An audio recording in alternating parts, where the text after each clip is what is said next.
अस्सलाम वालेकुम and welcome back. So if you are someone कि जो हमें फॉलो कर रहे हैं तो आपको पता होगा कि हम जो है मैथ 11 कैपी के सिलेबस सॉल्व कर रहे हैं। And so far we have solved unit number first, second और थर्ड के अंदर 3.2 तक हमने कवर कर लिया है। सो कल हमने 3.2 कवर किया था। And what's the plan for today? तो आज हम एक्सरसाइज 3.3 शुरू करने वाले हैं। बट बिफोर दैट इसके लिए कुछ प्री रिक्विजिट्स है, कुछ कॉन्सेप्ट्स है जो कि इस एक्सरसाइज से पहले जिसकी एक थ्योरी होती है तो वो हम समझेंगे और उसके बाद फिर आएंगे एक्सरसाइज के ऊपर और यहाँ पर ये क्वेश्चंस जितने हो सके हम कवर करेंगे। So let me just take you on to your book और वहाँ से इसको शुरू कर। तो यहाँ पर आप देख सकते हैं कि दिस इज़ योर एक्सरसाइज 3.3 और ये सारे क्वेश्चंस हम करेंगे। But what about the stuff, जो ये सारा कॉन्सेप्ट्स है जो ईटा टेस्ट के लिए भी बहुत ज़्यादा इंपॉर्टेंट है और आपके जनरल कॉन्सेप्ट्स के लिए भी और इन ऑब्वियसली एक्सरसाइज के लिए भी, क्योंकि एक्सरसाइज जो है इसके बगैर आप कर ही नहीं सकते हैं। एंड सो ये वो सारे क्वेश्चंस थे जो 3.2 एक्सरसाइज के अगले साइड पे थे, तो ये हम कवर कर चुके हैं। Let's just start from here. यहाँ से हमारा 3.3 एक्सरसाइज जो है वो शुरू होता है। ये थ्योरी है एक्सरसाइज 3.3 के लिए और एक्सरसाइज फिर हम बाद में करेंगे। इससे पहले एक चीज़ मैं आपको बताना चाहता हूँ। ये जो आपका सिलेबस डिज़ाइन होता है तो पेज नंबर फर्स्ट से लेकर एंड जितना भी हो वहाँ तक ये सारा एक सीरीज़ से होता है, ठीक है, एक सीक्वेंस में होता है। तो अगर आप पेज नंबर फर्स्ट को नहीं समझते हो तो सेकंड में आपको प्रॉब्लम होंगे, सेकंड को नहीं समझते हो तो थर्ड में प्रॉब्लम होंगे एंड सो ऑन। सो अगर आप नए हैं तो आप इससे पहले वाले सारे लेक्चर्स आप देख सकते हैं, exercise 3.2, 3.1 and obviously unit number 2 and first, क्योंकि उसमें भी हमने फैक्टराइजेशन और वो जो आपका क्वाड्रेटिक इक्वेशंस को सॉल्व करने के जो तरीके थे ना, quadratic formula, completing the square method और वो सारी चीज़ें, तो फिर आपको इसमें थोड़े से प्रॉब्लम हो सकते हैं, but I will try my best to make you understood. But let's just start. Dot or scalar product. What is dot or scalar product? So the dot or scalar product of two vectors a, b denoted by a dot b is defined as a dot b equals to a magnitude b magnitude into cos theta, where theta is the angle between the vectors a and b. देखिए vectors क्या होते हैं, उसके symbols और magnitude क्या होता है, ये सारा हम कवर कर चुके हैं इससे पहले वाले लेक्चर्स में। सो डॉट प्रोडक्ट क्या होता है? अगर आपके पास दो वेक्टर्स है, ठीक है, तो उनके बीच में जो आपका एंगल है, the cosine of the angle, तो देखिए अगर आप ए मैग्नीट्यूड और बी मैग्नीट्यूड को मल्टीप्लाई कर ले और साथ में कॉस थीटा भी उसके साथ, तो that will give you the dot product और scalar product. And I think इसको इनर प्रोडक्ट भी कहते हैं। अब ये हम क्यों करते हैं? इसके बहुत सारे यूजेस है, जैसे हम एंगल को फाइंड करने के लिए भी डॉट प्रोडक्ट का यूज़ करते हैं, ठीक है, कि अगर आपके पास दो वेक्टर्स है like this vector and this vector, तो इन दोनों के दरमियान एंगल क्या है, तो उस एंगल को भी फाइंड करने के लिए हम डॉट प्रोडक्ट यूज़ करते हैं। सो dot product is the multiplication of the moduli of a and b and the cosine of the angle between them, ठीक है, कि आप a का मॉडुलस ले लो, b का मॉडुलस लो, इन दोनों को मल्टीप्लाई कर लो और साथ में उसका cos थीटा भी मल्टीप्लाई कर लो, तो आपका a डॉट b आ जाता है, ठीक है। सो आई थिंक ये बहुत आसान है। अच्छा, यहाँ पर ये जो cos थीटा है तो आपको ये समझना ज़रूरी है कि π/2 से लेकर इंटू पाई, मतलब 90 से लेकर 180 तक जो आपका cos थीटा होता है तो उसकी वैल्यू नेगेटिव होती है, ठीक है। तो अगर आपका एंगल जो है वो 90 से लेकर 180 तक है तो फिर कोसाइन आपका नेगेटिव होगा and the product will be negative. ये चीज़ यहाँ पर इन्होंने लिखी है, this will be negative if theta is between π/2 into pi, ठीक है। एंड मैग्नीट्यूड तो ऑलवेज पॉजिटिव, मैग्नीट्यूड तो पॉजिटिव ही होता है, ये तो इसका फंक्शन ही है। लेट्स मूव ऑन, ठीक है। Immediate consequences of the definition of dot product, कुछ इसके प्रॉपर्टीज़ या इसके कॉन्सेप्ट्स है जिसको हमने समझना है। ये आप कॉन्सिक्वेंसेस इसको कह लो, ठीक है। पैरेलल वेक्टर्स अगर आपके है, ठीक है, तो उसका डॉट प्रोडक्ट आपका द प्रोडक्ट ऑफ मॉड्यूलाई होगा, means the individual A modulus and B modulus, इन दोनों को मतलब देखिए, जब अगर आपके पास दो वेक्टर्स पैरेलल हो तो उनके दरमियान जो एंगल होता है तो वो 0 डिग्री होता है। तो dot product A magnitude B magnitude into cos theta के बराबर होता है ना। सो थीटा अगर 0 है तो कॉस 0 आपका किस चीज़ के बराबर है, वो 1 के बराबर है। तो अगर कॉस 0 की जगह आप यहाँ पर 1 पुट कर लो तो आपका a इंटू बी मैग्नीट्यूड रह जाता है। And if two vectors are parallel then the dot product is the product of their moduli, ठीक है। एंड इफ a and b are anti-parallel, means parallel in opposite direction, then the dot product between them will be the negative of the product of their moduli. अगर ये A है और ये B है, दोनों पैरेलल तो है लेकिन एंटी पैरेलल है, एक इस डायरेक्शन में है, एक इस डायरेक्शन में, तो इन दोनों का डॉट प्रोडक्ट आपका the product of their moduli होगा। Like A modulus B modulus, इन दोनों को मल्टीप्लाई करें, लेकिन साथ में आप नेगेटिव भी लगाओगे, ठीक है, क्योंकि कॉस अगर ये दोनों एक दूसरे के एंटी पैरेलल है तो थीटा आपका 180 होगा और कॉस 180 जो है वो -1 के बराबर है। And so it will give you minus A magnitude into B magnitude. एक स्पेशल केस है अगर ए बी के बराबर है, मीन्स अगर ये एक ए वेक्टर है और दूसरा वेक्टर भी इस ए ही की तरह है, तो अगर दोनों वेक्टर सेम हैं तो फिर उनका जो डॉट प्रोडक्ट होगा तो वो फिर आपका a मैग्नीट्यूड स्क्वायर होगा, ठीक है। तो ये कुछ कॉन्सेप्ट्स थे। यहाँ पर अगर a और a सेम वेक्टर्स है तो एंगल 0 होगा, तो 0 है तो फिर 1 आता है, cos 0 इज़ 1, और a मैग्नीट्यूड और b मैग्नीट्यूड की जगह भी आप a मैग्नीट्यूड पुट कर लो तो ये दोनों जब मल्टीप्लाई होंगे तो a मैग्नीट्यूड होल स्क्वायर बनेगा। अच्छा, ऑर्थोगोनल वेक्टर्स, देखिए ये जो ऑर्थोगोनल टर्म है ना, ऑर्थोगोनल मींस जो परपेंडिकुलर्स हो, जो 90 डिग्री बनाता हो। तो orthogonal vectors are those vectors which makes 90 degree between each other. अगर ये एक ए वेक्टर है और ये बी वेक्टर है तो इन दोनों के दरमियान अगर 90 डिग्री है तो ये दोनों आपके वो है ऑर्थोगोनल वेक्टर्स है। तो ऑर्थोगोनल वेक्टर्स के लिए आपका जो थीटा होगा एंगल तो वो 90 डिग्री होगा ना। So what can be the dot product of these two vectors, orthogonal vectors, तो वो अगर आप cos 90 आप कैलकुलेटर से कर लो तो वो 0 आता है, cos 90 इज 0, ठीक है। सो अगर ये 0 है तो फिर डॉट प्रोडक्ट आपका 0 हो जाएगा। इट मीन्स कि the dot product between orthogonal vectors is 0। ये बहुत ही ज़्यादा इंपॉर्टेंट कॉन्सेप्ट है ईटा के हवाले से, और इस दफ़ा चूँकि आपका जो एग्ज़ाम होगा तो वो भी SLO बेस्ड होगा, तो उसमें भी जो आपके ऑब्जेक्टिव्स होंगे ना वो बड़े मुश्किल हो सकते हैं। क्वेश्चंस शायद इतने मुश्किल ना हो लेकिन ऑब्जेक्टिव्स पे वो ज़्यादा फोकस करेंगे और वो ज़्यादा मुश्किल हो सकते हैं। तो उसमें आपके पास ये भी क्वेश्चन आ सकता है कि if two vectors are orthogonal vectors then the dot product between them is, तो वो 0 डिग्री ही होगा, ठीक है, 0 होगा। Dot product will always give U A number, a scalar, एक नंबर ही देगा आपको, ठीक है, इसमें कोई डायरेक्शन वगैरह नहीं होगा। अच्छा, scalar product of unit vectors i, j and k, ये चीज़ भी बहुत ज़्यादा इंपॉर्टेंट है, इसको भी आप समझिए। यूनिट वेक्टर्स मैंने आपको इससे पहले वाले लेक्चर में समझाए हैं कि a vector whose magnitude is 1, ठीक है, ये डायरेक्शन के लिए यूज़ होता है। तो अगर अगर हम स्पेस की बात कर ले, देखिए प्लेन में सिर्फ एक x और y एक्सिस होता है, तो x एक्सिस को हम i पे डिनोट करते हैं, उसका यूनिट वेक्टर i होता है, और x का यूनिट वेक्टर j होता है। लेकिन जब हम स्पेस की बात करते हैं तो उसमें एक दूसरा भी आपका प्लेन यूज़ होता है जिसको हम z कहते हैं।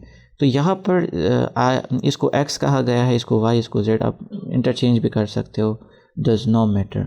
तो x का जो यूनिट वेक्टर होगा वो i, y का j और z का k।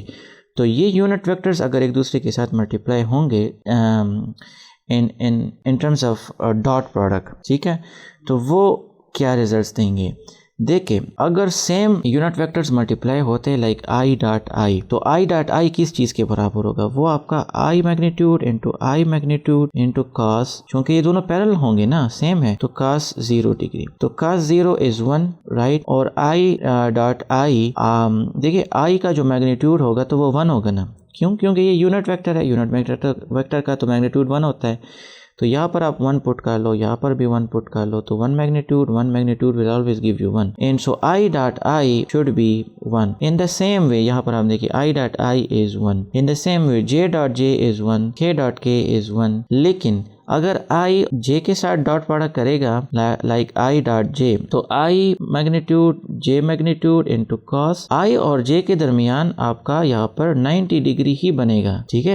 ये स्पेस जो होता है तो इसके जो कंपोनेंट्स होते हैं तो उन सब में आपके पास 90 डिग्री ही होता है, ठीक है। And so cos 90 degree is 0, cos 90 आपका 0 है, तो अगर ये 0 है तो इसके साथ मल्टीप्लाई होगा तो आपको 0 देगा। And so I dot J is 0 and the same way J dot K is 0 and the same way K dot I is also 0. तो अगर I dot I J dot J K dot K है तो वो आपका 1 होगा, लेकिन I dot J J dot I और K dot I अगर अपोजिट है, ठीक है, तो वो हमेशा आपका 0 ही होंगे। Well let's move on. और ये जो डॉट प्रोडक्ट है इसको आप स्केलर प्रोडक्ट भी कहते हो और इनर प्रोडक्ट भी कह सकते हो, ठीक है। तो ये भी इम्पोर्टेंट है, अगर टेस्ट में आपको डॉट प्रोडक्ट की जगह इनर प्रोडक्ट लिखा हो तो फिर आप कंफ्यूज ना हुए, वो आपका डॉट प्रोडक्ट ही है। Expression of dot product in terms of components. Let me check if recording and everything is okay. Well, expression of dot product in terms of components. What does it say? अच्छा, अगर आपका dot product है in terms of components, आप उसको किस तरह लिखते हो? Like अगर आपके पास एक वेक्टर A है, let's say x1i, y1j and z1k is a vector, ठीक है, और B आपके पास एक दूसरा वेक्टर है x2i, y2j एंड z2k। तो इन दोनों का अगर आप प्रोडक्ट ले A डॉट B तो उसका रिजल्ट किस तरह बनेगा? देखें, आप वो मल्टीप्लिकेशन सारा कुछ कर लो, लाइक ये first term with first, first with second and first with third, and then second with first, second with second, second with third, third with first, third with second and third with third. तो ये सारा कुछ करके आपका जो फिर ये unit factors की मल्टीप्लिकेशन जो है इट विल डिसाइड कि जो रहेगा और जो ज़ीरो हो जाएगा, ठीक है। तो यहाँ पर जो मैंने आपको बताया कि सेम जो है वो तो आपको 1 देगा ना, तो I dot I will give you 1, तो x1 और x2 रह जाता है। I dot J will give you 0, तो ये ख़त्म हो जाएगा। I dot K will give you 0, it will give you 0, it will give you 1, J dot J, तो y1 और y2 भी रह जाता है, और J dot K will be 0, this is 0, this is 0, और K dot K मतलब z1 z2 भी रह जाता है। इसका मतलब है कि अगर आप दो वेक्टर्स की डॉट प्रोडक्ट लेते हो तो उनके जो करिस्पॉन्डिंग टर्म्स हैं ना, सिर्फ वो मल्टीप्लाई होंगे, ठीक है, बाकी सारे ज़ीरोज़ हो जाते हैं। And so the dot product of A dot B is x1 x2 plus y1 y2 plus z1 z2. The dot product of two vectors is the sum of the product of their corresponding components. Dot product is the sum of the multiplication of the corresponding terms of A and B. So x1 x2 y1 y2 और z1 z2 बीच में plus plus plus आप लगाते जाएं। ये बहुत ही आसान है, हम एक्सरसाइज में बहुत सारे क्वेश्चंस इसके ऊपर करेंगे। अगर आप अपने लिए ये एग्जांपल देखते हो तो देख लो, बहुत ही आसान है। 2 आप 1 के साथ मल्टीप्लाई करोगे, -3 3 के साथ और 4 -2 के साथ, यहाँ पर इन्होंने किया है, और in the dot product is -15। Commutative and distributive properties of dot product. Dot product is commutative, ये आप जहन में रखें। आपने क्लास 9 10th में पढ़ा होगा कि कम्यूटेटिव लॉ क्या होता है। तो कम्यूटेटिव लॉ इज़ कि अगर आपके पास ऑफ एडिशन के लिए अगर मैं कर लूँ तो A plus B will be B plus A, multiplication के लिए कर लूँ इन टर्म्स ऑफ नंबर्स तो A B can be B A, ठीक है, नंबर्स की बात करो, क्योंकि इससे पहले जो हमने मैट्रिसेस किए थे तो मैट्रिसेस में ये लॉ होल्ड नहीं होता है। Well let's come to dot product. So dot product is commutative, like A dot B will be B dot A, ठीक है। And dot product is also distributive over addition, कि A dot into B plus C will be A dot B distribute हुआ, ठीक है, plus A dot C। ये सब आप ध्यान में रखें, आपको टेस्ट में आ सकते हैं। Well let's move on. ये इसका प्रूफ है, आप प्रूफ भी देख सकते हैं। अच्छा, direction angles and direction cosines of vectors किसे कहते हैं, इसको आप ध्यान से देखें। देखिए direction angles, the name shows everything कि अगर आपके पास एक वेक्टर है तो उसका डायरेक्शन वेक्टर यही वेक्टर है, इसको अगर आप एक्सटेंड कर लो, ठीक है। अगर एक दूसरा वेक्टर यहाँ तक है तो इसको आप एक्सटेंड कर लो, it will be the direction vector. तो ये तो हो गया आपका वो जनरल टाइप का द टर्म कॉन्सेप्ट। लेकिन let's just read, let R is equal to this vector, ये एक नॉन जीरो वेक्टर है। Let alpha beta and gamma be the angles which the vector R makes with the positive directions of the coordinate axis where each of these lies between 0 and pi. So alpha beta gamma will always be between 0 and 180, ये 0 और 180 के दरमियान ही होते हैं। So the angles alpha, beta and gamma are called the direction angles of the vector r. तो direction angles क्या होते हैं? देखें, ये आपका एक और वेक्टर है जो कि एक स्पेस में लाई कर रहा है, ठीक है। एक आप ये एक वो इसको क्या कहते हैं, स्क्वायर कह लो, लेकिन मेरे ख्याल में स्क्वायर इसको नहीं कहते हैं, मतलब एक डब्बा है आपका 3 डायमेंशनल, ठीक है। तो उसके अंदर अगर आप देखें तो इसका ये कंपोनेंट जो है y है, ये x है और ये z है, ये एक स्पेस है, उसमें एक वेक्टर लाई कर रहा है जो कि हर एक साइड को एक एंगल उसके साथ बनाता है, ठीक है। हर एक साइड के साथ ये एक एंगल बना रहे हैं, alpha beta gamma. So the angle between this x axis and the vector p is alpha angle, and the angle between this axis y and r is beta angle, and the angle between this z axis and this p vector is gamma. This is not r, this is gamma vector, gamma angle. So alpha, beta and gamma are the angles between these 3 axes and the vector p, and so these angles are called the direction angles. इस alpha, beta और gamma angles को हम direction angles कहते हैं, and it specifies the direction, that's why it is called direction angles. जिस तरह मैंने आपको बताया कि एक वेक्टर है तो उसका डायरेक्शन ये है ना, तो this is the direction unit vector, directional unit vector आप इसको कह सकते हो। Well let's move on. यहाँ पर अगर आप फिर देखें तो cos अल्फ़ा किस चीज़ के बराबर है, वो बराबर है x divided by r magnitude, ठीक है। और ये किस तरह आ गया, तो यहाँ पर आप देखें cos alpha is x divided by r magnitude, ठीक है। तो उसकी जो वैल्यू होगी तो वो है x divided by under the root x square plus y square plus z square. देखिए हमने एक वेक्टर कंसिडर किया है एक्स आई प्लस वाई जे प्लस जेड के, जिसको हमने r का नाम दिया है, ठीक है। तो उसका जो cos अल्फ़ा होगा ना, यहाँ पर आप देखें, मैं इसका थोड़ा सा सिंप्लीफाई करके आपको देता हूँ। Let's say this is x axis and this is y axis, और इसमें ये वेक्टर p जो है वो लाई कर रहा है, ये वेक्टर p, ठीक है। तो इसका जो इसको हम r कह देते हैं, and this is the angle between x and r which is alpha angle. तो इस अल्फ़ा का अगर मैं cos लूँ ना, cos alpha, so the cosine of the angle between these two sides would be base divided by hypotenuse। यहाँ पर अगर आप देखें तो ये एक ट्राइंगल बनता है, ठीक है, ये और ये ट्राइंगल आपका यहाँ पर 90 डिग्री बनाता है, तो ये एक राइट एंगल ट्राइंगल है। और आपने मैट्रिक में भी पढ़ा होगा कि कोसाइन जो है, cosine angle is equals to the in right angle triangle is base divided by hypotenuse, and this is base and this is hypotenuse. तो बेस इज़ x, ठीक है, और divided by hypotenuse is r, तो उसको हम r magnitude कहते हैं। And so cos alpha is x divided by r magnitude जो यहाँ पर है। अगर आपको मालूम नहीं है कि cos base divided by hypotenuse के किस तरह बराबर हैं, तो वो राइट एंगल ट्राइंगल के जो डिराइवेशंस है मैट्रिक में आप वहाँ पर देख सकते हैं, या फिर मैं किसी और वीडियो के अंदर आपको करा दूंगा।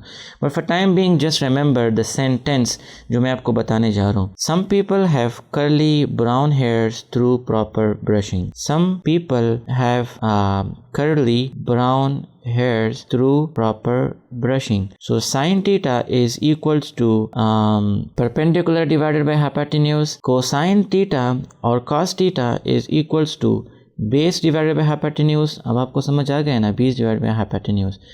And tangent theta is equal to perpendicular divided by base. So remember the sentence, some people have curly brown hairs through proper brushing. Well, cos beta the same वे। अच्छा, अब आर मैग्नीट्यूड किस चीज़ के बराबर है? तो आर मैग्नीट्यूड तो आपको पता है कि वो अगर आप एक्स स्क्वायर कर लो, वाई स्क्वायर कर लो और जेड स्क्वायर कर लो और फिर उसका अंडर रूट लो तो वो आर मैग्नीट्यूड आ जाता है। And so cos alpha is x divide by r magnitude which is this, cos beta is y divide by r magnitude which is this, cos gamma is z divided by r magnitude which is this, right.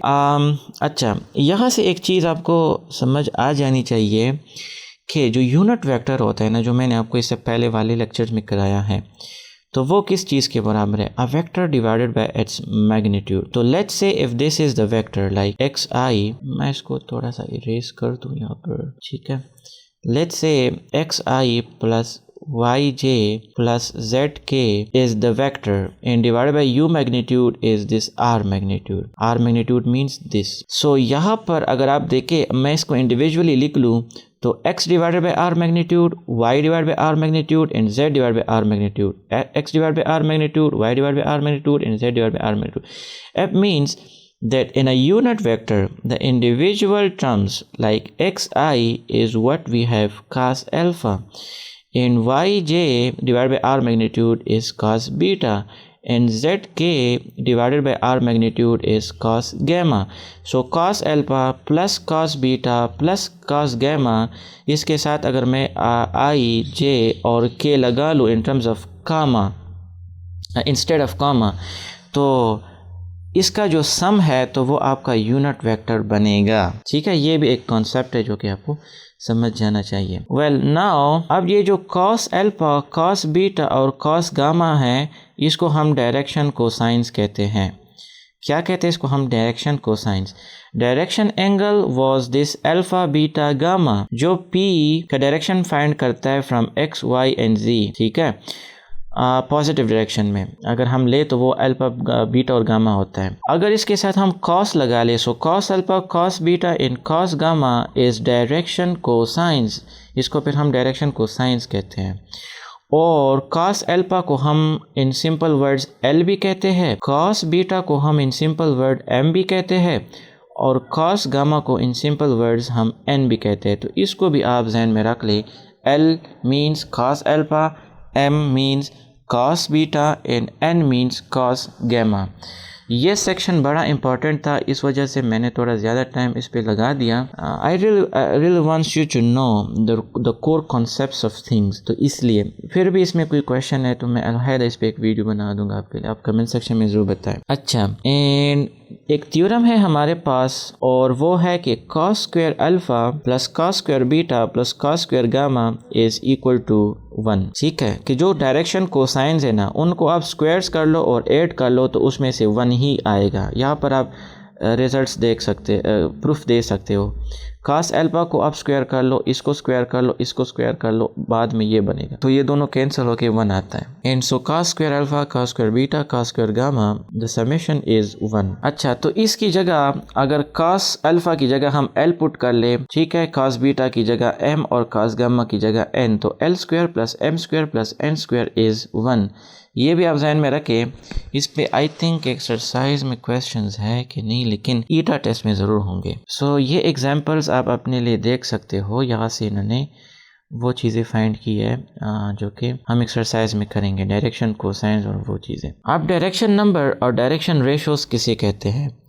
Direction numbers और direction ratios वो चीज़ है जो मैं आपको यहाँ पर बता चुका हूँ कि अगर आपके पास एक वेक्टर है तो उसके साथ अगर आप एक स्केलर मल्टीप्लाई कर लो ना, ठीक है, तो वो उसकी डायरेक्शन उसकी सिर्फ लेंथ को ज़्यादा कर सकता है, उसकी डायरेक्शन तो सेम होगा ना, तो इसको डायरेक्शन नंबर्स और डायरेक्शन रेशोज कहते हैं, ठीक है। यहाँ पर अब मैं आपको समझा दूंगा।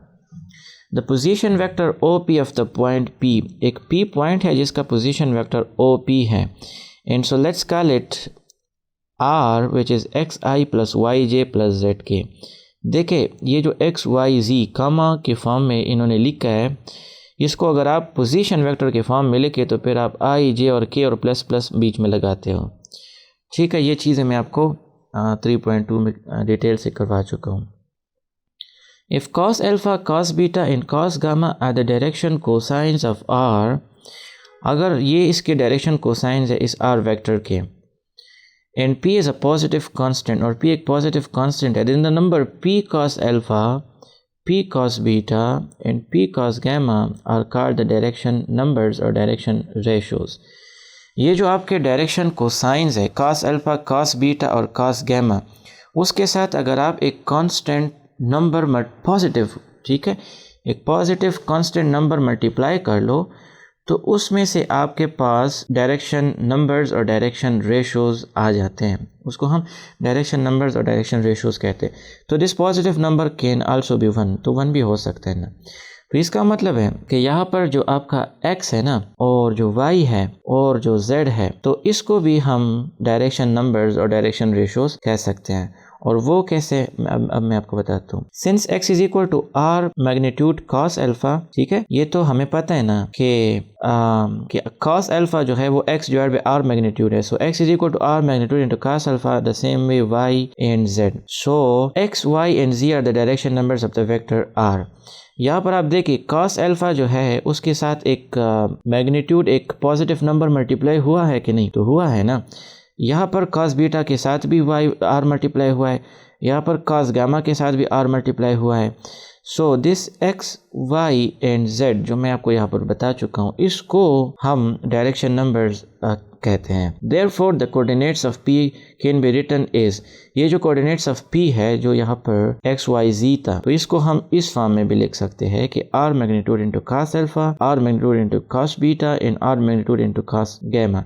It will give us x, y and z components of a point p. So इसका मतलब है कि इसके अगर हम पोजीशन वेक्टर्स फिर फाइंड कर लेना तो वो ये बनेंगे, ठीक है। ये r मैग्नीट्यूड अगर हम कॉमन ले तो फिर cos alpha i plus cos beta j plus cos beta gamma k, और cos अल्फा को तो हम l भी कहते हैं, सो l i, cos बीटा को m भी कहते हैं, सो m j, और cos गामा को हम n भी कहते हैं, सो n k. So OP can also be written as R magnitude into Li plus Mj plus Nk. ये चीज़ भी बहुत इम्पॉर्टेंट है जो कि आपको जहन में रखना है ज़रूर। और ये चीज़ें फिर एम कैट और वो जो आपका ई कैट वगैरह होता है उसमें आते हैं। ये एग्जांपल आप अपने लिए देख लो, बहुत आसान है ये भी, ठीक है। मैं इस पर टाइम वेस्ट नहीं करूँगा क्योंकि हमने एक्सरसाइज के अंदर भी बहुत सारे कुछ करने हैं, ठीक है। अब यहाँ पर आप देख सकते हैं कि ये question l square plus m square plus n square इस्तेमाल हुआ है। हमें इन्होंने एल एम गिवन दिए और m हमने फाइंड करना है, ठीक है, कि OX के बीच में v वेक्टर एक 60 डिग्री बनाता है तो उसको हम m ही कहते हैं ना, l कहते हैं ना, और OY के साथ 45 डिग्री बनाता है तो उसको हम n कहते हैं। तो OZ के साथ कितनी डिग्री बनाएगा तो वो हमने फाइंड करना है n, तो वो यहाँ पर इन्होंने फाइंड किया है। And it can be plus 1/2 और -1/2। सो प्लस 1/2 अगर हम गामा फाइंड कर ले यहाँ से तो गामा क्या होगा, cos यहाँ पर अगर आए तो वो cos इनवर्स बनेगा प्लस 1/2, और cos inverse plus 1/2 is 60 degree. अगर गामा cos इनवर्स -1/2 होना तो वो फिर आपका 120 डिग्री बनता है। ये एग्जांपल्स आप अपने लिए देख लो, अगर कुछ प्रॉब्लम हुए तो फिर हमें बता दीजिएगा। Angle between two vectors, I think this is the last topic. नहीं, एक और भी है। दो वेक्टर्स के दरमियान में एंगल जो है वो in terms of dot product क्या होगा। तो यही चीज़ है कि the use of the dot product is to calculate the angle between two vectors, ठीक है। दो वेक्टर्स के बीच में एंगल फाइंड करने के लिए हम डॉट प्रोडक्ट यूज़ करते हैं। सो dot product is magnitude and cos theta, right. यहाँ से हम cos थीटा फाइंड कर सकते हैं, तो ये ए मैग्नीट्यूड बी मैग्नीट्यूड हम इस तरफ लेकर आएंगे तो वो डिवीजन में आ जाते हैं। And so this is the equation जहाँ से हम एंगल फाइंड करते हैं between two vectors. So the cosine of the angle between two vectors is their product divided by the product of their moduli, ठीक है। A dot B divided by A magnitude and B magnitude will give you the cosine of the angle between them. और यहाँ से जब फिर आपने theta find करना हो अकेले तो थीटा रहने देंगे, cos इस तरफ लेकर आएंगे तो वो cos इनवर्स बनेगा ना, in a dot B divided by a magnitude into b magnitude, ठीक है। तो यहाँ से फिर आप थीटा फाइंड कर सकते हैं। Let's move on. अब यहाँ पर वो चीज़ इन्होंने लिखी है कि दिस इज, अगर आपका एक a वेक्टर है और b वेक्टर है तो उसका cos थीटा क्या होगा, तो वो ये होगा, ठीक है, इस फार्मूला में पुटिंग करके। अगर हम इस फॉर्म में लिखे ना A magnitude B magnitude into cos theta और ए डॉट बी हो हमारा, तो कॉस थीटा फिर किस चीज़ के बराबर होगा? देखिए कॉस थीटा तो A dot B dot A magnitude B magnitude है ना, तो ए की नीचे अगर हम ये लिख ले और बी को हम अलहदा करके ये कुछ इस तरह लिख ले, तो अब अ vector divided by its magnitude is a unit vector and a vector divided by a vector b divided by its magnitude b magnitude is b unit vector. So ये मैं आपको बता चुका हूँ कि अगर a unit vector dot b unit vector है dot c unit vector है तो वो सारे आपको cos थीटा ही देंगे, और बीच में प्लस हो तो वो फिर आपको वो देगा जो डायरेक्शन को साइंस है, cos alpha cos beta cos gamma. Find angle between OP and OQ where OP is, तो ये यहाँ पर आसान तरीके से इन्होंने फाइंड किया। ये सारे हम एक्सरसाइज में करेंगे, ठीक है। I think this is the last topic. Projection of one vector on another, एक वेक्टर का दूसरे वेक्टर के ऊपर प्रोजेक्शन जो है वो अब हमने फाइंड करना है, और ये बहुत इंपॉर्टेंट टॉपिक है, इसके यूज़ बहुत ज़्यादा है फिजिक्स के अंदर। So let's say we have a vector O B, एक पॉइंट यहाँ पर बी पॉइंट है और एक पॉइंट यहाँ पर ए है। सो बी का जो पोजीशन वेक्टर होगा तो वो ओ बी है, और ए का जो पोजीशन वेक्टर होगा तो वो ओ ए है, right. Let me zoom in. तो यहाँ पर आप देख सकते हैं कि जो ए है तो इसका जो प्रोजेक्शन बनता है ओ बी के ऊपर, तो वो यहाँ से यहाँ तक जितना है, लाइक इसको आप यू कंसिडर कर लो कि यहाँ पर आपका सन है, ठीक है। तो सन जो है उसके रेज अगर आप यू कर लो ना इस वेक्टर के ऊपर, तो यहाँ पर एक प्रोजेक्शन बनेगी, ठीक है, एक साया बनेगा। तो that is the projection of A on B vector, ठीक है। तो वो किस चीज़ के बराबर होगा? सो द डायरेक्शन ऑफ कितने है, the projection of A on B is A dot B divide by B magnitude, ठीक है।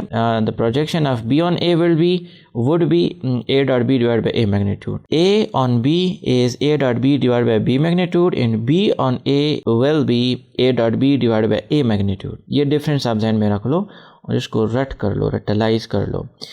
यहाँ पर इसकी डिराइवेशन गिवन है कि अगर आपके पास एक ट्राइंगल ओ सी ए है, ओ सी ए ये एक ट्राइंगल है, सच दैट के यहाँ पर इस ओ ए का जो प्रोजेक्शन है तो वो यहाँ तक बनता है, ठीक है। तो उसमें से अगर आप फिर लो O C into O C divide by O A, तो वो कॉस थीटा के बराबर है। मैंने आपको बता दिया कि कॉस थीटा किस चीज़ के बराबर है? Base divided by hypotenuse. तो बेस यहाँ पर आप अगर देख ले तो वो ओ सी है ना, ठीक है, और जो हाइपोटेन्यूज है तो वो आपका ओ ए है, ठीक है। एंड सो ओ ए यहाँ से अगर हमने फाइंड करना है ओ सी, ये प्रोजेक्शन हमने फाइंड करना है, सो ओ सी अपनी जगह ये ओ ए यहाँ पर मल्टीप्लाई हो जाएगा, यहाँ पर डिवीजन में है इस तरफ मल्टीप्लाई हो जाएगा, तो यहाँ पर ओ ए इंटू कॉस थीटा आ जाएगा। अब ओ ए किस चीज़ के बराबर है? वो आपका ए के बराबर है ना, सो यहाँ पर हम ए मैग्नीट्यूड लिख लेंगे इंटू कॉस थीटा, और ठीक है। So O C is A magnitude into cos theta. By definition of angle between vectors, ये जो थीटा है एंगल बिटवीन वेक्टर्स, तो उसका डिफिनीशन अगर आप देखें तो वो है cos theta is equal to A dot B divide by A magnitude into B magnitude. तो ये कॉस थीटा अगर आप यहाँ पर पुट कर लो ना, तो ये ए मैग्नीट्यूड है, लेट मी डू इट, और this is A dot B divided by A magnitude into B magnitude. तो ये ए के साथ कैंसिल होता है, so A dot B divided by B magnitude रह जाता है। And this is the projection of A on B. अगर आप बी ऑन ए कर लो तो नीचे सिर्फ आपने फिर ए लगाना है, सो जो लास्ट में आता है बी तो वो बी यहाँ पर लगा, ए यहाँ पर लास्ट में आता है तो लास्ट में। This is the way you can realise it. This was the important topic, right. इसके ऊपर बहुत सारे क्वेश्चंस आते हैं एग्जाम में। अच्छा, work done by a constant force, ये लास्ट टॉपिक है और फिर हम सीधा जाते हैं एक्सरसाइज के ऊपर। वर्क आपने फिजिक्स में भी पढ़ा होगा कि when a force is applied on a body and the body covers some distance, some displacement, then the work has been done, ठीक है। किसी एक चीज़ के ऊपर जब आप फोर्स अप्लाई करते हो और वो लेट्स से आप गाड़ी को पुश कर रहे हो और गाड़ी थोड़ा सा डिस्प्लेसमेंट कवर कर ले, so you have done work on it, right. तो work is a scalar quantity आपने पढ़ा होगा, and work is equal to the dot product of force and displacement. ये चीज़ें मैं आपको फिर फिजिक्स के अंदर डिटेल से समझाऊंगा, ठीक है। यहाँ पर एफ डॉट एस है, ये डॉट प्रोडक्ट है। अब बाय द वे इसके बाद जो 3.4 एक्सरसाइज है तो उसमें हम क्रॉस प्रोडक्ट भी पढ़ेंगे, वो थोड़ा सा कॉम्प्लिकेटेड है लेकिन इंटरेस्टेड बहुत ज़्यादा है। सो यहाँ से अगर आप एफ डॉट एस है ना तो ये डॉट प्रोडक्ट है, तो dot product F dot S will be F S into cos theta, right. वो F S into cos theta के बराबर है ना, मतलब F magnitude S magnitude into cos theta. So ये यही कह रहा है कि इसके जो इसकी जो एप्लीकेशंस है तो वो वर्क के ऊपर है डॉट प्रोडक्ट के। So F S cos theta where theta is the angle between F and the directions of F and S. ये f है और ये s है, तो इसके डायरेक्शंस जो है इसके बीच में आपका एंगल तो कांस्टेंट होगा ना, तो the theta represents that angle. यहाँ पर आपको फोर्स गिवन है, s गिवन है और आपने w फाइंड करना है। सो w फाइंड करने के लिए आपने डॉट प्रोडक्ट करनी है और डॉट प्रोडक्ट करने के लिए आप सिर्फ इंडिविजुअल टर्म्स जो है करस्पॉन्डिंग टर्म्स वो मल्टीप्लाई करते हो, ठीक है। तो आपका 26 और वर्क जो है उसका यूनिट क्या होगा, अगर आपने फिजिक्स पढ़ा है तो आपको पता होगा। The unit of work is, देखिए वर्क जो है इट्स एन एनर्जी, ठीक है। वर्क एक एनर्जी है तो इसका जो यूनिट होगा तो वो जूल होगा। जब आप वर्क करते हो तो आपकी एनर्जी ज़ाया होती है ना, तो वो जूल है। सो 26 जूल आप इसको कह सकते हो, ठीक है। और यहाँ पर आप देखें तो फोर्स डॉट एस है ना, तो फोर्स आपका न्यूटन है और एस जो है आपका डिस्प्लेसमेंट है, तो डिस्प्लेसमेंट के लिए आप मीटर यूज करते हो। यहाँ पर न्यूटन जो है वो किस चीज के बराबर है, F इज इक्वल टू क्या हो गया, F is equal to m a. तो एम इज मास, तो मास का किलोग्राम होता है ना SI unit, SI base unit. और एक्सेलरेशन जो है वो किस चीज के बराबर है, तो वो बराबर है velocity divided by time square t square, ठीक है। सो वेलोसिटी का जो यूनिट है तो वो आपका है मीटर पर सेकंड, राइट। और ये जो t स्क्वायर है तो ये s स्क्वायर है, सॉरी मीटर पर सेकंड है ना। वेलोसिटी एक्सेलरेशन इज वेलोसिटी पर टाइम, ये 1 टाइम है। So s dot s is s square, so metre पर सेकंड स्क्वायर। इसका मतलब है कि जो फोर्स है तो उसका जो बेस यूनिट्स है तो वो है kg मीटर पर सेकंड स्क्वायर, मतलब 1 newton is equal to 1 kg metre पर सेकंड स्क्वायर। तो यहाँ पर kg मीटर पर सेकंड स्क्वायर है और किधर गया, यहाँ पर मीटर है, तो यहाँ पर अगर मैं मीटर लगा लूँ ना, so kg metre square divided by second square, this is joule, ठीक है। इसको फिर हम जूल कहते हैं, जो यहाँ पर हमने पुट कर दिया। एनीवे बात कहीं और से और चली जाएगी, फिर इसके अंदर हम ये चीज़ें सारा कुछ डिटेल से करेंगे। This is your exercise 3.3 now I think we are ready to start solving it. So आप अपने पास एक सबसे पहले तो आप बुक रखे, फिर एक नोटबुक रखे, ठीक है, और एक पेन रखे और एक कैलकुलेटर भी रखे, लेकिन कैलकुलेटर का कम इस्तेमाल करें तो बेहतर है। तो ये चीज़ अपने पास रखे और मेरे साथ सॉल्व करते जाए। Let's move on. So this is your exercise, मैं यहाँ पर अपने लिए लिख चुका हूँ, ठीक है। यहाँ से question number 1 says that if a is equal to 3i plus 4j minus k, b equals to i minus j plus 3k and c equals to this vector, then find a dot b, a dot c, a dot into b plus c, 2a plus 3b minus dot c, a minus b dot c। ये सारे properties यहाँ पर satisfied होती हैं जो हम यहाँ पर करेंगे। Let me erase this and let's start. यहाँ पर हम लिखेंगे solution सबसे पहले, ठीक है। और solution हम इस पार्ट नंबर, अच्छा solution के बाद ये आप a वेक्टर लिख लो, ठीक है, और फिर उसके बाद b वेक्टर लिख लो और फिर उसके बाद c वेक्टर लिख लो। मेरे लिए तो ऑलरेडी यहाँ पर गिवन है, प्रेजेंट है, तो मैं नहीं लिखूँगा, लेकिन बीइंग अ गुड स्टूडेंट आप लिखते हो, ठीक है, मैं टाइम बचत कर रहा हूँ। फिर उसके बाद हमने क्या करना है, ये जो पार्ट नंबर फर्स्ट है ना, a डॉट b, इसको हमने फाइंड करना है। सो a dot b is unknown, जिसको हमने फाइंड करना है। सो नाउ हमें पता है कि a डॉट b किस चीज़ के बराबर है।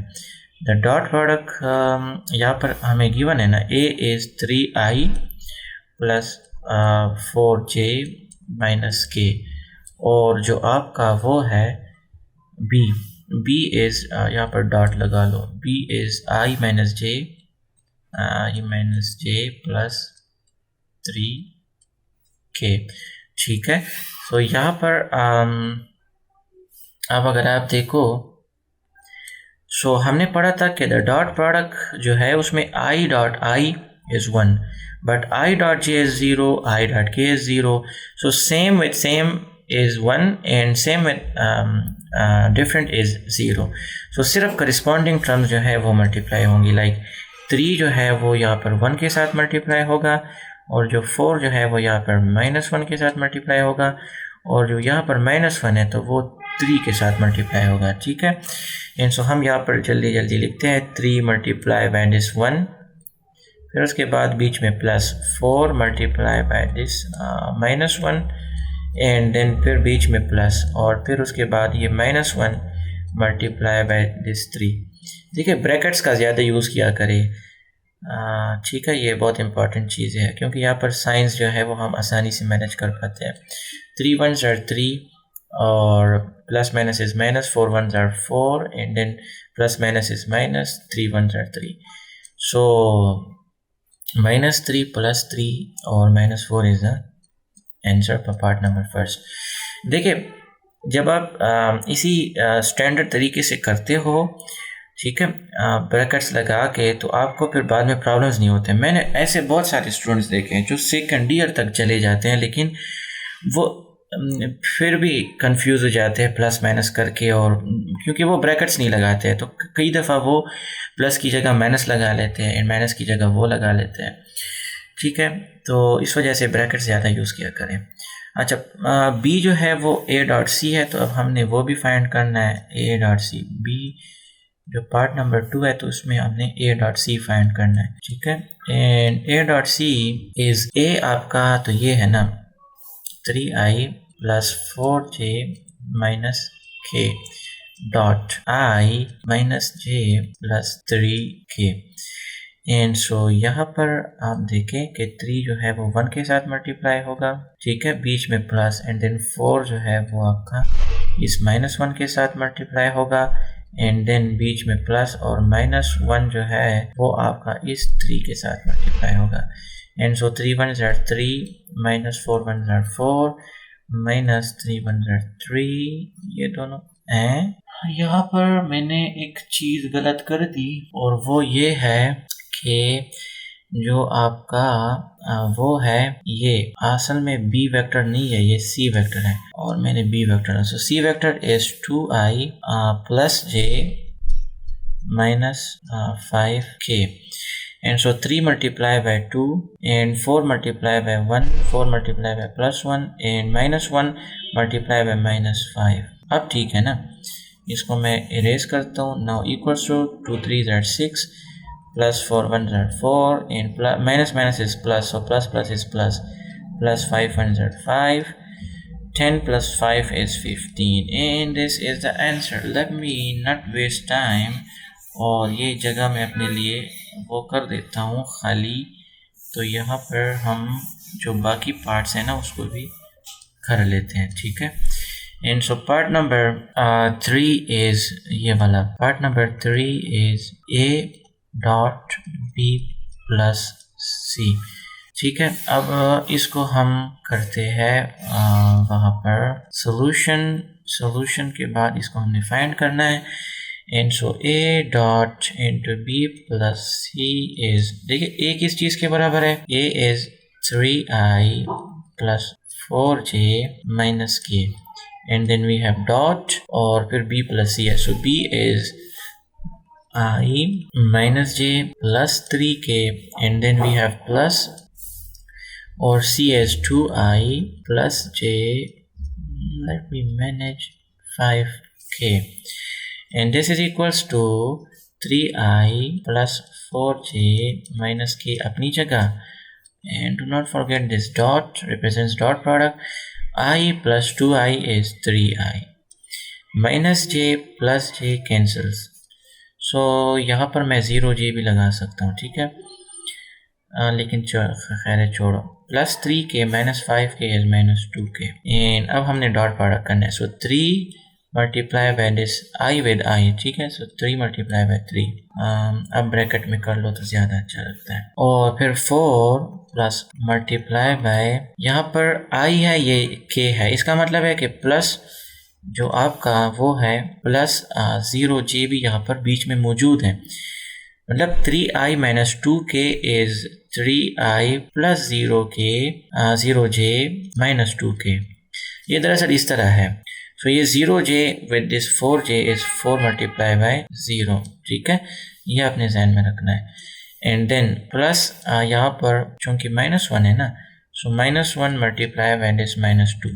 अब यहाँ पर आपने +2 नहीं लगाना, ये -2 है, ठीक है, ये minus with 2। So 3 3s are 9 plus 4 zeros are 0 and plus minus is plus 2 1s are 2, and so 9 plus 2 is 11. And so part number 4 is 2a plus 3b dot c। माशाल्लाह। यहाँ पर सोल्यूशन और सोल्यूशन के बाद जो है इसको मैं सॉल्व करता हूँ। एंड सो 2 a की जगह हम 3i plus 4j minus k plus 3, b की जगह i minus j plus 3k, and then इसको बड़े ब्रैकेट में बंद कर लो क्योंकि यहाँ पर हमने डॉट प्रोडक्ट करना है।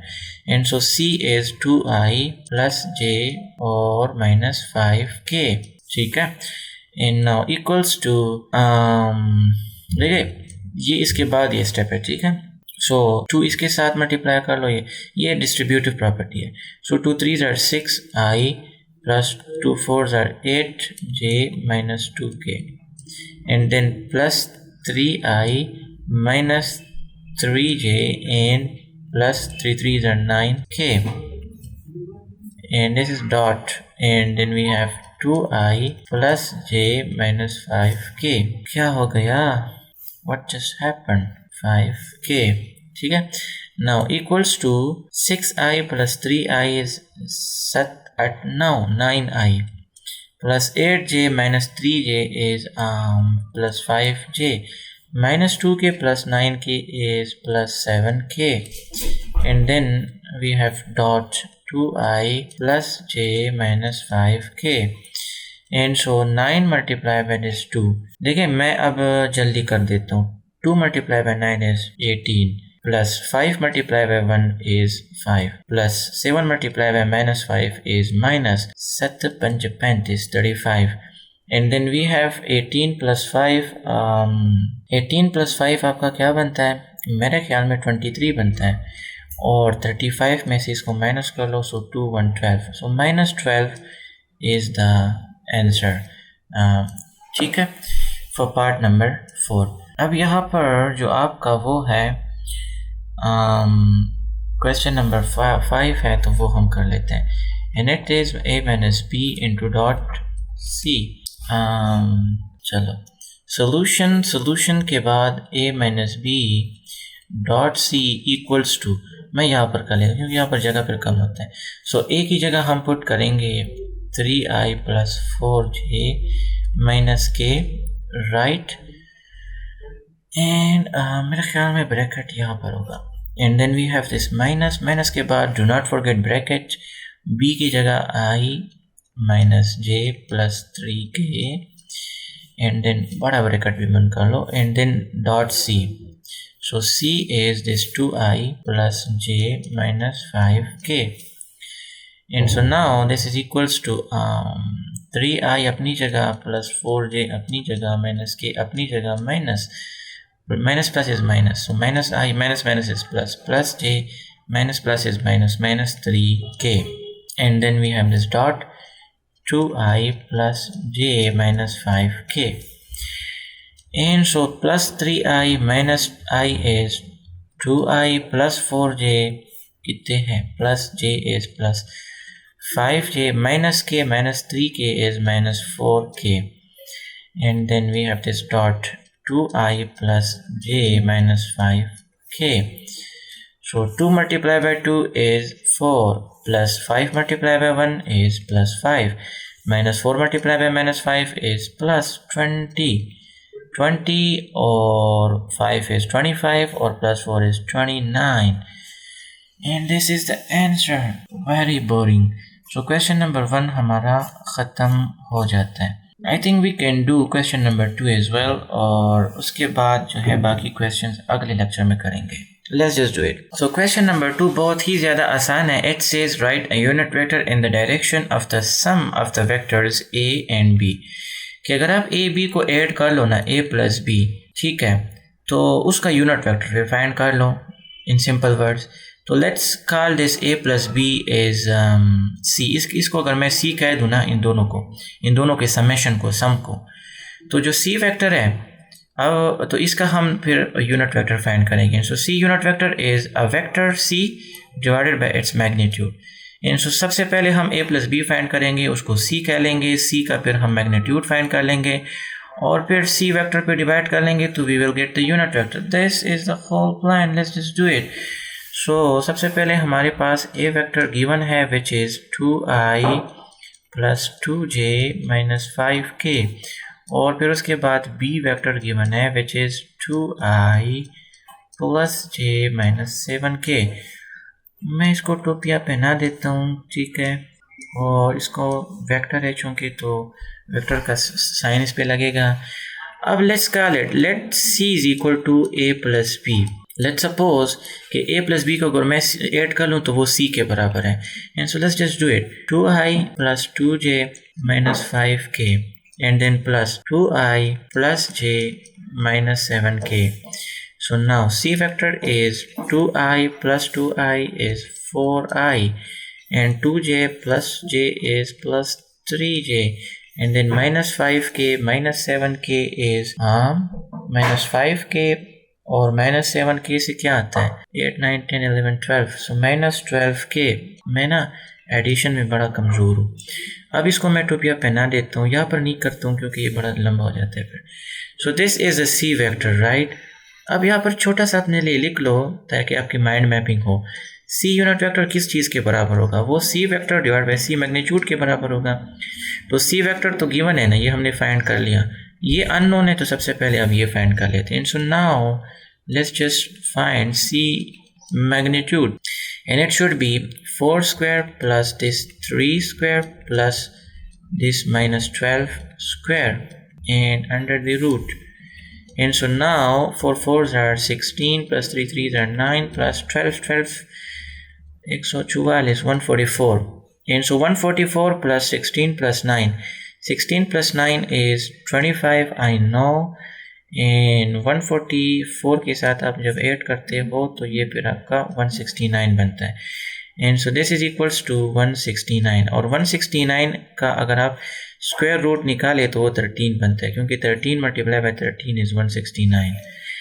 एंड सो सी मैग्नीट्यूड जो हमारा है तो वो 13 के बराबर है, ठीक है.